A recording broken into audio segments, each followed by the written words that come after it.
and welcome to Duisburg in Germany for the second ICF Canoe Sprint World Cup of 2012. Over 400 athletes from 57 nations are competing with just 60 days to go until the London Olympic Games. Tensions mounting. There are some very important selection issues to be resolved over the next couple of days. So sit back, me Matthew Layton, and enjoy the action.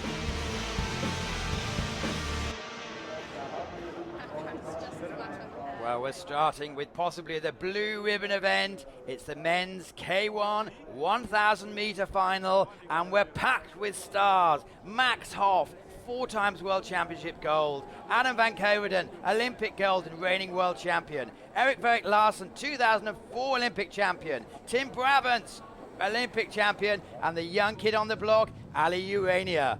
As they settle into the action, it's Murray Stewart in lane number 2 who's taking up the early lead, with Adam van Coverdon with his classic style holding on in there.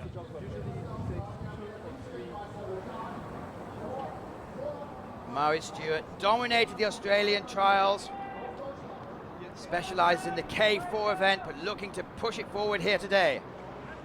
And as they approach the 500 metre line, 4 boats in it still, and there's Erik Larsen, always a very fast finisher. But Adam van Coverdon pushing forward with his slow style.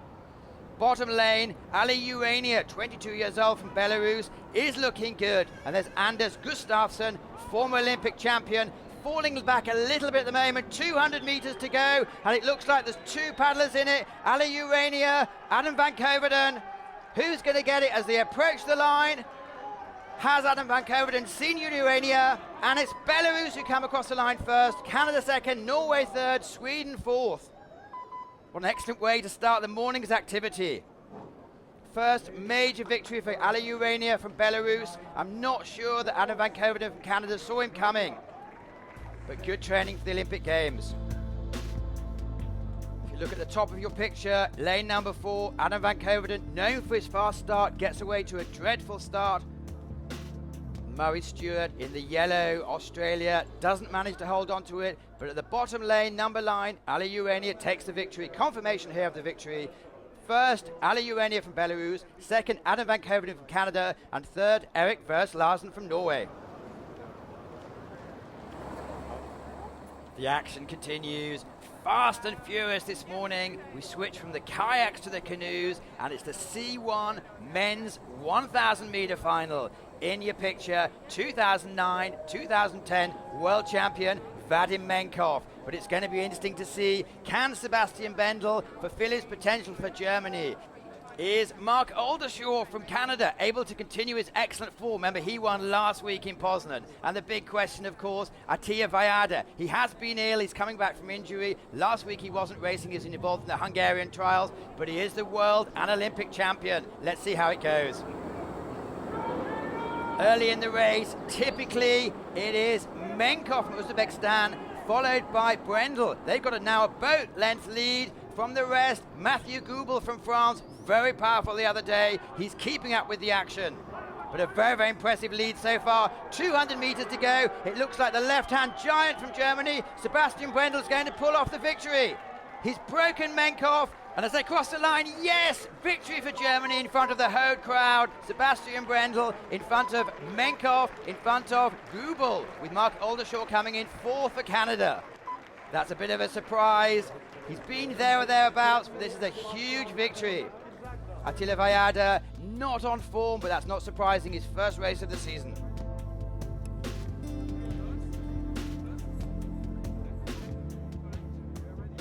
Poetry in motion from these giant men, leaning forward, crossing the line in the end with ease. Confirmation of the result: first Germany, second Uzbekistan, third France.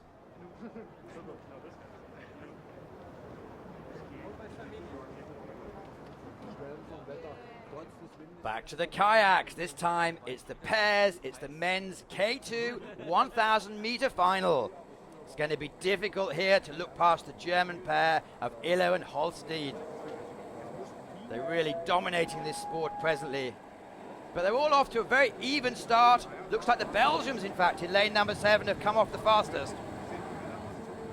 That's Olivier Kalmberg and Lance Pannekoek. Bit of a surprise here. They don't have the form, but to be fair, they did have a fast semi-final. Great picture up front of the German pair.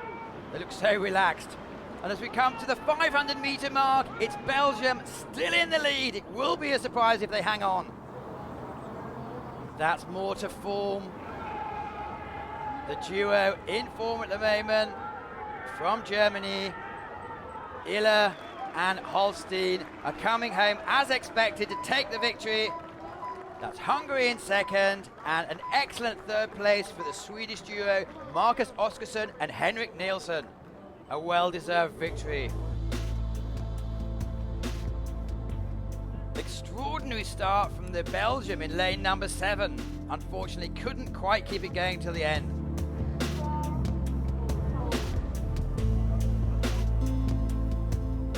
Germany are dominating this sport.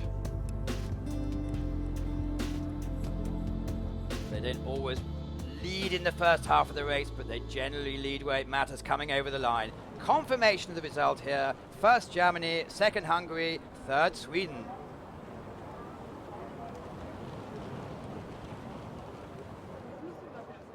If you thought that was fun to watch, now look at these boys. The K4, the Flying Fours 1,000 meter men's final. It's a real blast. Power all the way. It's going to be difficult to look past the Germans here. They are the world champions, but Belarus are the Olympic champions. Russia have been strong in qualifications, but the Czech team perhaps are the one to look out for today. They won last week and they certainly are in form. Here in your picture, Marcus Gross setting the pace for the Germans, but it is very close with all boats still in it. The Russians with Medvedev, Vasily, Rykov and Chesnov. But here come the Czech team, all power and control. Halfway line, they're a third of a boat up. Denmark in the top of your picture, also performing very well, but they do have 2 Olympic champions in the boat, so it's not surprising. But as we come to the business end of the race, it is the Czech team who, remember, did win last week in Poznan, who are taking it on. Denmark coming back. This is remarkable. I thought they were out of the race, but they're coming back through. Can the Czech team push home? Russia's giving it their all. But coming into the last few meters, it is the Czech team who come across the line in first position. Very close for second and third. It looks like Denmark has just got it from Russia. For my money, that's lane number 3, followed by lane number 4, followed by lane number 5. But no doubt about the winners, Havel, Treffic, Dorsal and Sturber. Second victory in 2 weeks. It's not surprising, look at the harmony there. The Russians giving it their all, just slightly coming out of sync. I wonder if that cost them the second place, but fair play to Denmark. They did fight back twice, in fact. Official result: first place the Czech Republic, second place Denmark, third place Russia.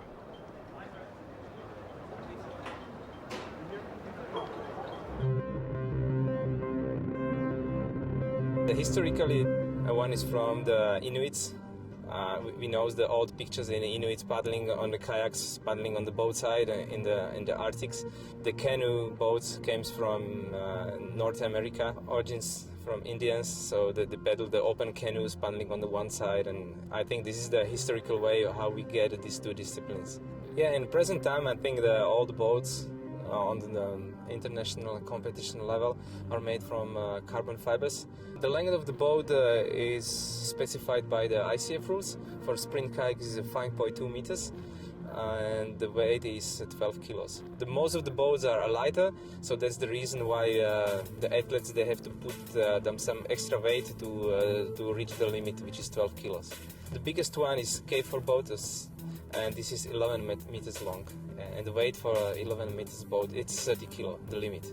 In the K1 we can find a seat and foot brace, and also very important part of the K1 boat is the radar system. So we have a radar in the boat, and in front of the boat there's a possibility for athletes to change the radar position, and it helps the people turn right or left or stay straight.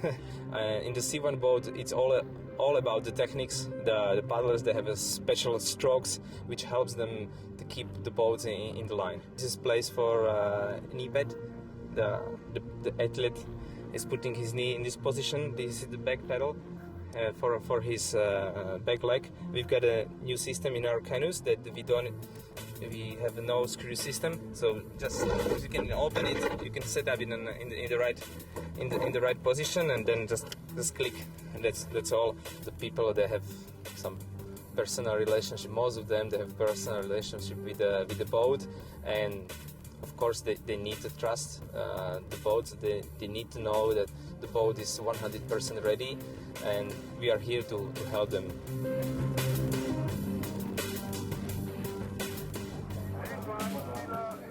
This next race is eagerly anticipated by the canoeing community, as there will be a race within the race. Whoever of the two Hungarians, Kristina Fakazur or Danuta Kozak, crosses the line first will book their ticket for the London Olympics. The girls are off. The other 7 paddlers, by the way: Sweden in lane 1, Sophie Paldanius, Zur 2, Kozak 3, lane 4, Enrika from Finland, 5, Alana Nichols from Australia, 6, Henriette Engel Hansen from Denmark, 7, Silke Horman, Germany, and lane 8, the evergreen 47-year-old Josefa Eden representing Italy, and finally Emilie Fornell from Canada. As they approach the line, it's Danuta Kozak from Hungary, who has won the internal battle. She eases across the line in first place. Second is Alana Nichols from Australia. Wonderful result there. And Kristina Zur, despondent, just crossing the line there in the picture, takes the 3rd place, but misses out on Olympics this year.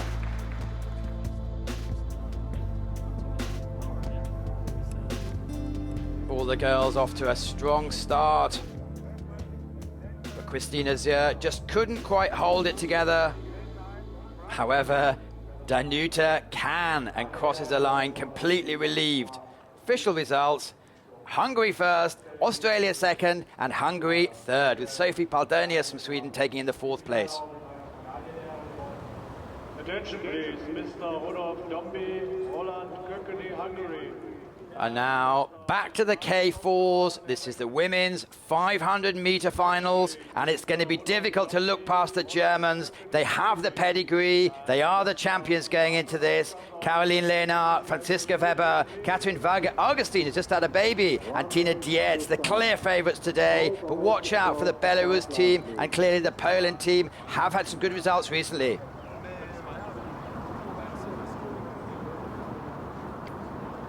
Tension mounting as they get up to the boot. It's going to be ready, set, and go. And we're off.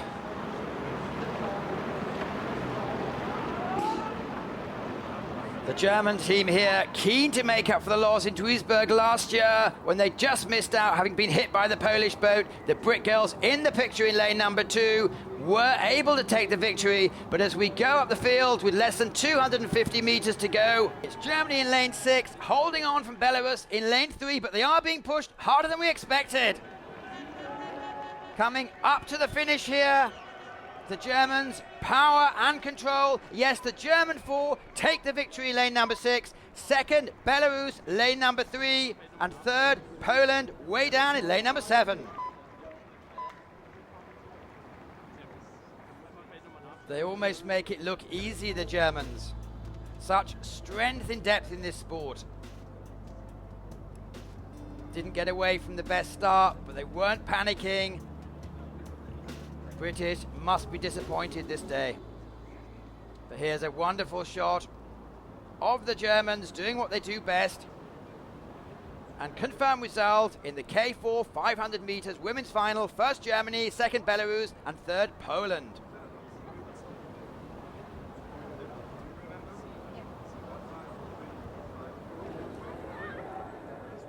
Next event for us here in Duisburg at the ICF World Cup Regatta is the K1 500 meters for men. It may not be an Olympic event, but it is still packed with talent. The question, can Tom Liebescher, only 19 years old, come against the great champion Anders Gustafsson here in your picture? And they're off for 500 meters. Can Brady Reardon, lane 4, who dominated last week's race, do the same again? But in your picture, Tom Liebescher, 19 years old. Can he be the next generation of stars for Germany? It's going to be a head-to-head battle here. Liebescher pushing forward, but as usual, Anders Gustafsson comes across the line to take the first place. Liebescher second. Third place, Brady Reardon, lane number 4 for Canada. This just confirms that the Olympic champion does know what he's doing. Apparently used this as cross-training because, of course, he is in the K1000s also. Brady Reardon in picture. Second last week, third this week, but looking very, very good for this newcomer to the Canadian team. Tom Liebescher, 200 meters, 500 meters, he can do it all. But the master today is Anders Gustafsson from Sweden. The official results: first Sweden, second Germany, and third another super result from Mohamed Ali Mehbet from Tunisia. That's Tunisian second bronze medal in the World Cup. Remember, he came third last week. Straight on with the action here. It's the K2 500 meters women's final. It was supposed to be all excitement as there was a shoot-off between Hungary's Gabriela Szabo and Tamara Sipes against Katalina Kovacs and Natasha Janics yesterday, but they unfortunately disqualified, so it's a case of, can Hungary beat Germany? Germany, the clear favourite. Francesca Weber, Tina Dietzer in the picture as we see them. They also were part of the winning team in the K4s. Belarus still in lane number 4. It's going to be a close one, but in lane number 6, it's Germany still ahead. Poland, though, not out of it. And as we come up to the last 100 meters, the Germans, determination showing on their face, pushing for the line. In the end, an easy victory for Germany in lane number 6. Second, Hungary. Third, Poland. It's going to be a very interesting selection dilemma for the Hungarians. They're only instant Olympic goals, and their girls came second today. Can Kovacs and Natasha Janic have a second chance? Remember, I say they were disqualified yesterday for having an underweight boat. Slow motion pictures show the complete complicity between these pairs. But no doubting the victors today by a good half a boat late. The Germans, Francesca Weber and Tina Dietzer. Confirmation of the official result: first Germany, second Hungary, and third Poland, just edging out Belarus, who took the 4th place.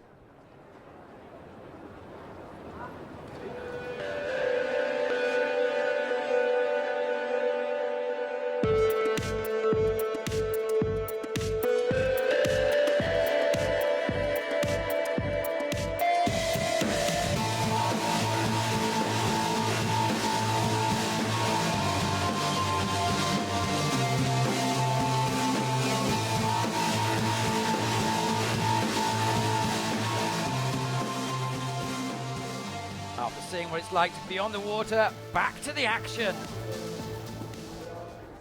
If you blink, you'll miss it. It's the Fast and Furious, the new Olympic event, the K1 200 meters for men. 35 seconds of furious action, no tactics here. The strongest is going to win. And look out for Ed McKeever, lane number 5, here in your shot. 2010 world champion, and it's been dominating so far in the last couple of events. But the big man here from Ecuador, Cesar de Cesare, he's improving all the way. And it just shows one of them is about half a metre taller than the other. So it's a case of speed as opposed to size that counts. But they are off. Look at the speed of the action from Cesar. Ed McKeever pushing for the line. The great British accountant knows his art. And as they come up, 50 metres to go, it's going to be close, but it looks like Ed McKeever with a quarter boat length up is going to take this victory. Ed McKeever crosses the line first, Cesar de Cesaria takes a second, and the young Ton Leibischer from Germany, only 19 years old, gets his second medal of the day. But no doubting about the winner, a quarter of a boat length is a huge margin, and Ed McKeever, all the pressure of the world on his shoulders, setting himself up for perhaps Olympic gold for the host nation. Ronnie Rao, the legend of the sport, eventually takes fourth place. But look at the speed and control. Confirmation of the result: first Great Britain, second Ecuador, and third and fourth Germany.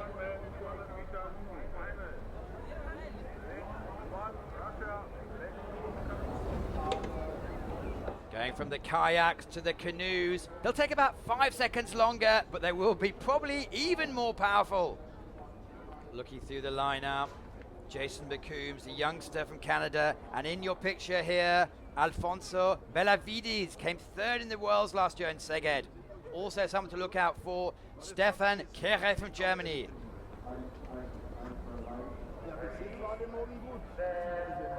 They're away, first time, good start in lane number 9, Sebastian Brendel. And all action from Nivalta Santos, lane number 3 for Brazil.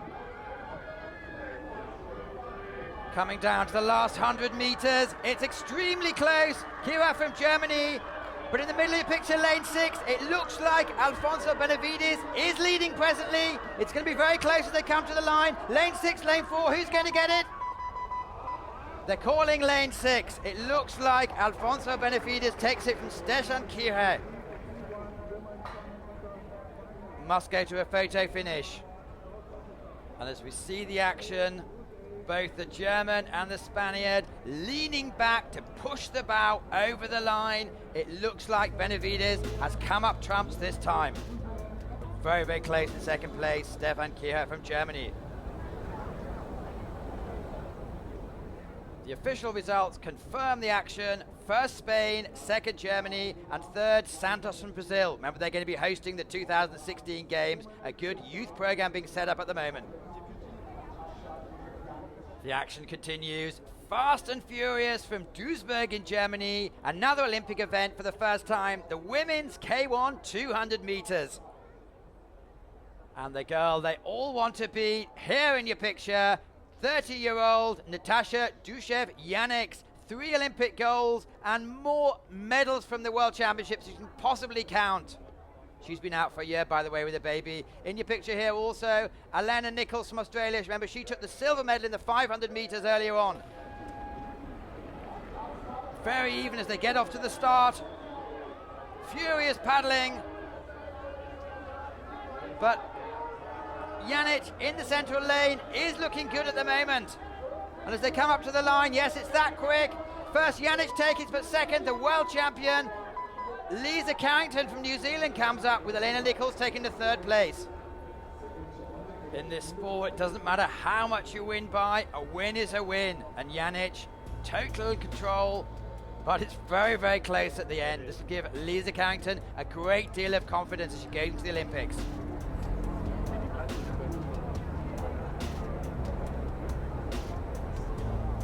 Slow motion to see the concentration on her face.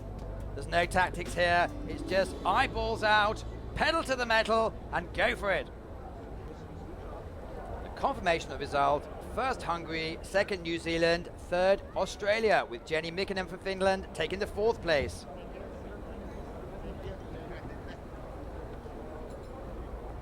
The schedule moves on. These are the fastest guys on the planet. It's the K2 200 meters men's final.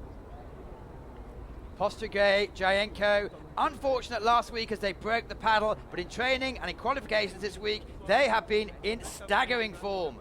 Lane number 5 going to be serious competitors. They are the world champions, Sébastien Jouve, Arnaud Ibois from France. And at the bottom of your picture, lane number 9, it's Schofield and Heath for Great Britain. Schofield and Heath off to a wonderful start. Complete power and control in action. But as we come, it looks like the Russians are completely dominating this race. Down to the last few meters, that is a staggering result. Half a boat length the Russians win by. Second, Germany. And third, France. They have to settle for a bronze medal this time. Yuri Postryge, Alexander Duychenko, they are pushing forward the boundaries of this discipline. They don't have the fastest stroke rate, but they do have the best team control. They take the victory. Look at the power and concentration and the coordination from the Brits, but so far today they missed out. Ronnie Rao and Ems not in the picture today, unfortunately for them. But the Russians even have the confidence to raise his paddle before he crosses the finishing line. Confirmation of the result: first Russia, second Great Britain, third France. Well, that's it for today. The ICF put on another wonderful show from Duisburg. Tune in again next week. The action comes from Moscow in Russia. Thanks for watching.